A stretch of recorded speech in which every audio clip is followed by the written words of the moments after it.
aussi forte pour chacune et chacun d'entre nous.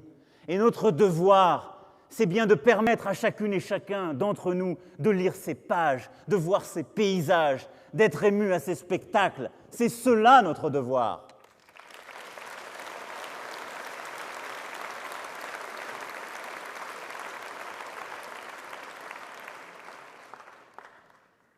Et l'intensité de cette culture commune, ce qui nous réunit, est tout aussi fort. Lorsque nous vibrons à l'unisson de l'équipe de France de football ou de l'équipe de France de rugby, devrais-je dire aussi.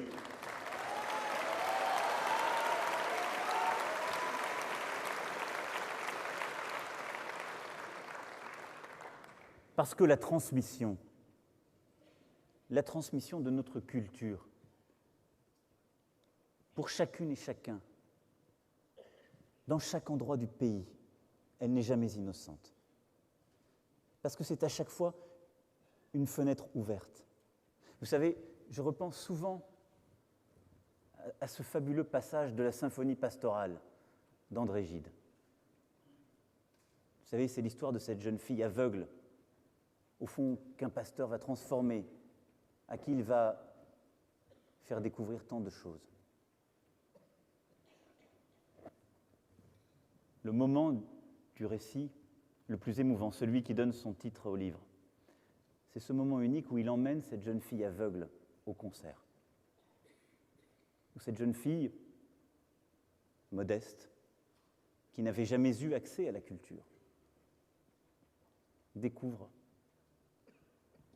la symphonie pastorale de Beethoven. Et elle en décrit les couleurs.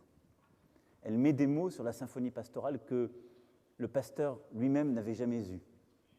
Elle dit des mots que les autres ne connaissaient pas. Elle dit son émotion.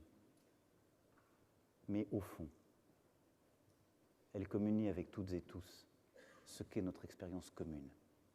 Elle communie avec un des plus beaux trésors de notre culture commune. Elle vibre à la même chose que vous et moi.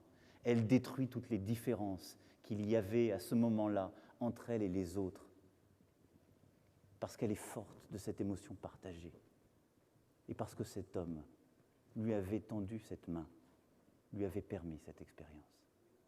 C'est ça la culture.